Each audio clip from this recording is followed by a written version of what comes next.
So you working with the bank, you kind of living the quote unquote square life or whatever the case, you know what I'm saying? Yeah. And they let you go. Yeah. One day I want to be president of that bank. Yeah.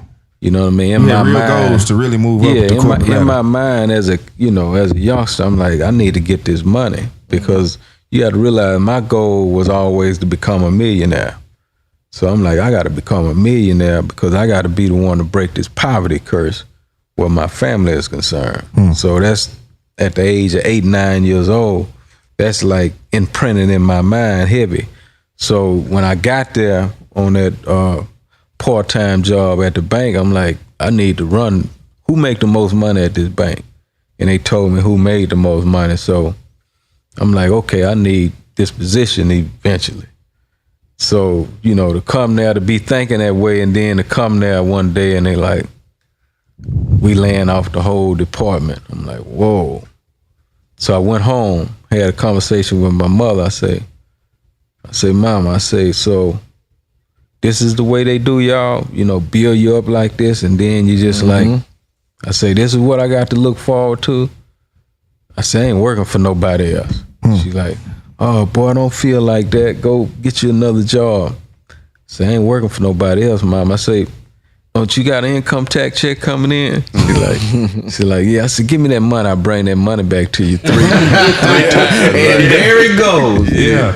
So she wouldn't give me that money. But, Mama wasn't coming out that shit. I feel you, son, but she wasn't feeling that. We gotta kind of wrap it up. So I'm gonna just speed through. I'm gonna speed through.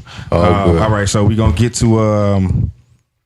Okay, this is one question that I didn't get the answer to that I ain't figured it out. Right. How does Jay Prince become the man of respect? Like, what was the moves made to where it was like you were respected, what you say goes, you can stand on it, you know what I'm saying? Like, what was going on? I don't know if it was in the streets or like, what was it that got you to that level? Like, what was the moves made that got you there? Yeah, definitely begun in the streets. Okay. You know what I mean? It begun there, and, I transitioned into corporate America, but I had a word in the streets. I was a man in the streets, and then when I came in the music game, I had a word, and I was a man in the music game. You know what I mean? And it's something about having a word and being a stand-up guy wherever you go.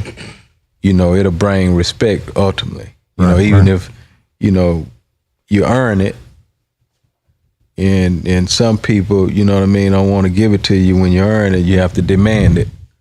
And, I definitely give it. So that's how that happened. Nice. You got something, Lane? I got a quick question. Throughout the book, towards the end of the book, you talk about your rising power and everything you had going on, but you also speak of the 12 charges that you had. But they were all beaten. Yeah. Why was the law enforcement so on your ass like that? Like, what was it that put the spotlight on you to make you the target at that moment? Yeah, I think a lot of people may not believe this, but I think those powers in high places saw this day coming.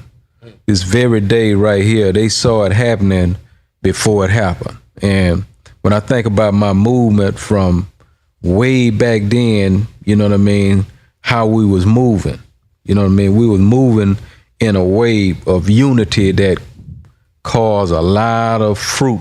It was a fruitful movement, and it caused animosity, it caused jealousy with police and everything, because you got to realize here's some street guys that transition, and put that behind, and these officers remember this. So now all of a sudden you legal and you riding in Benzes, you got homes, you having success, and they like left behind. They trying to find the dirt. So they like, damn. You know what I mean? We don't feel better about themselves. Yeah. So eventually that led to situations and circumstances that and we didn't cut them no slack on the records. Right. You got on good. Bad hard ass. Yeah, right. So, we created that ghetto boy movement, and we wanted to be ghetto boy. We wanted to be the voice for ghetto boys around the world. You know what I mean? And we was. Yeah. Donnie Houston.